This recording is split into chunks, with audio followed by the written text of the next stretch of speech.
On social media, we got to see quite a bit of like stories and reels of like how preseason went. But for you personally, how would you say it was for you in preparing for the season? The season was really good, to be honest. Preseason has been good. I'm learning each day. I'm growing as an individual. The club is really good. The owners are fantastic.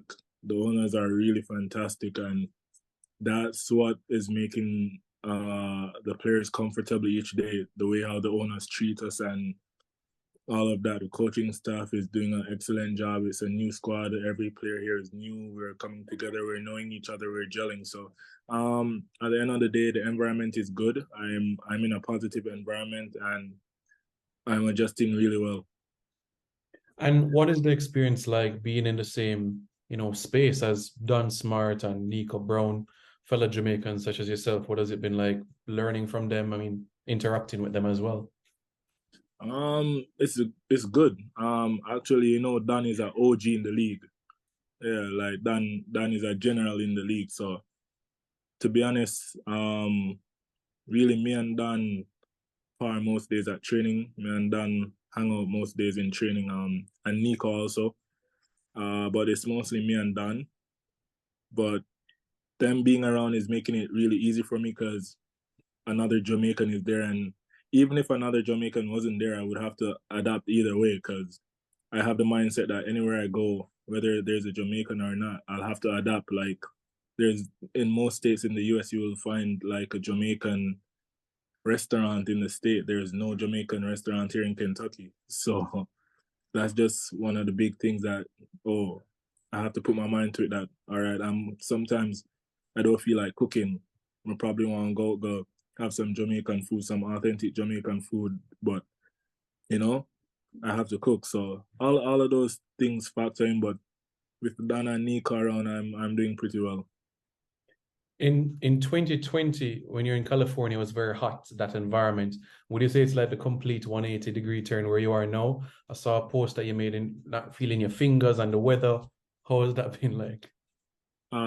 It's crazy. So like Kentucky, they said I've heard since I've got here, I've heard that Kentucky weather is really bipolar. Where I've seen it for myself, where I've gotten here, and the first time I landed in January, it was actually snowing a bit, but then I kept adapting, and now like 1 minute it's sunny, and then the next minute it's raining, and then it's snowing, and all of that is happening in less than 24 hours. Like yesterday morning, it was 50 degrees, but the sun was out, so it wasn't so bad. And then this morning, I woke up, I looked at the weather, and then you're seeing, oh, snow. And you're saying, what? But it didn't snow, but the temperature dropped to like 42 degrees. The temperature dropped to 42 degrees, then it's raining. So, I couldn't feel anything this morning. Like I was training and I'm there holding the ball and I can't feel nothing. Like my goalkeeper coach is hitting them and I can't feel nothing. But that's the mentality that I have. That's the mindset I have that I have to just adjust. I'm cold, like I'm diving on the wet surface, rain falling, the temperature drop, no sun at all. So all of those stuff. The biggest thing that has happened for me, to be honest, is adjusting to the weather. And I think I've done really well because I remember the first month when I was here, when it was in the 40s, I was complaining, like, not complaining, like, bitching to the coaches, but like complaining, like, yo, I can't deal with that weather, yeah. But right now, like, when the coaches see me or the athletic trainer sees me, they're like, Amal, you're adjusting. You look at you. You have on no time, no neck warmer, just your gloves and your cleats. Like I love that. So, I've really adapted. It's just that today, like everyone was crying for the cold because when it's in 40s and no sun, it's a bit crazy. So, I'm doing well. I'm adjusting pretty well, and as I said, one, I have clothes to adjust, so I'll put on extra clothes if I need to. If I get hot, I'll take off. But the weather is the biggest factor here, to be honest. Yeah, quite a learning curve for you for sure. What has the experience been like learning and getting to know Sam, the head coach, and also Connor in the goalkeeping department as well? Sam is a brilliant coach. Sam played at a high level. So Sam knows the game, and also he puts himself in players' situation. Like he was once a player, so he's understanding. He's understandable. Like he's only gotten like he's only gotten mad like probably like 5 times the whole preseason. So he's really chill. He's really chill, and most of the guys know what he wants. Most of the guys here are professionals, so they do what is expected of them each day at training.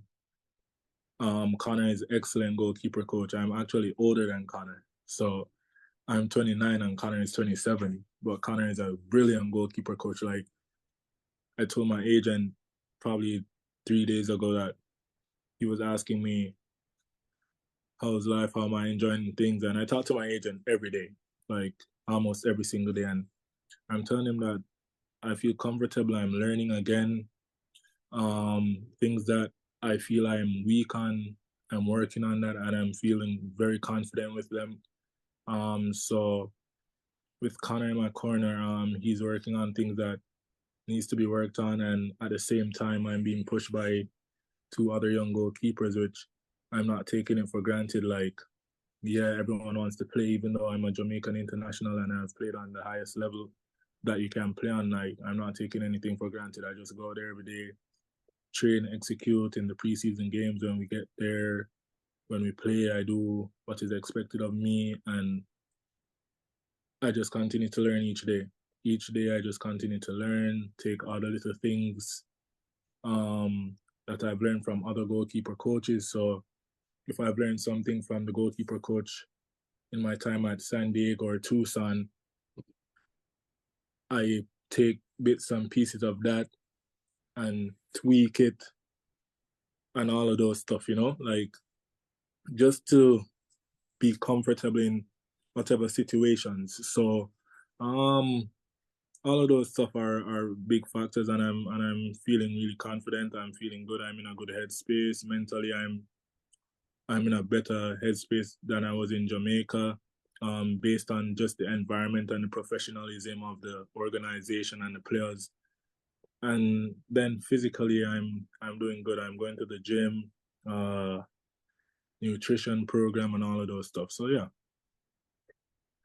Yeah, it seems Amal like a very, very professional environment. Not that I expected anything less, but from they made the post about you on Instagram during the World Cup. Everything leading up has just been spot on, capturing training sessions, like you mentioned about the routine that you have. It just seems like an environment where you're put together to grow and thrive, and your voice is heard. You're given the opportunity really to go and make an impact. Yeah, definitely. I'm as I said, like since day one, since the conversation that I had with these guys in November of last year, um, when I knew that they wanted to sign me and they were interested, like everything has been smooth, easy going. The transition coming here, these guys are wonderful. Like they help you to get your apartment sorted out, all of those stuff, Like these guys are top tier. The owners are fantastic. When I say fantastic, the owners are really, really good. It's a nice club where any young player would want to come and thrive and get out. I'm here right now, and I'm saying like this is a club that if any other Jamaican like is leaving the JPL to come to the States, this would be a good club for them to come and settle in because the coaches are friendly. Um, Nacho, that has played at the highest level for Rangers, he's fantastic. Me and Nacho are like good friends, like on and off the pitch. All of the coaching staff, Warren, like all of them are really good persons. So they help all the players to feel comfortable in whatever aspect of whatever they need help with, to be honest. they make sure the players are really comfortable. And have you been able, Amal, to like reflect on the journey? You know, we spoke about it time after time, you know, making your debut for Jamaica 2018, being part of the Gold Cup squad the next year, you know, going overseas the year after, and then, you know, you're playing at Tucson and then Nations League, you're playing games in the Nations League, and here you are now back overseas. You know, the journey that you've had the last 4 or 5 years, you know, overcoming the obstacles to be where you are right now. Yeah, Simon, like I've told people like that a lot of persons, you know, for whatever reason, probably don't rate Amal Knight, and that's fine by me because, as I said, like you just spoke about it, my track record has been really good. And when I did not get signed back at Tucson, when they didn't pick up the option due to various stuff, which the main one was like international spot. Mm. And I came back to Jamaica and I said, you know what? I told my agent, give me 1 year and I'm going to get back out of Jamaica. Simon, no one, well, let me not say no one, but like players talk and say this and that. I talk and walk the walk. You get me? I don't have anything else to achieve in Jamaica. And even though I won the JPL last year, that was the only thing that was left for me to achieve. Like I've done it from the schoolboy level.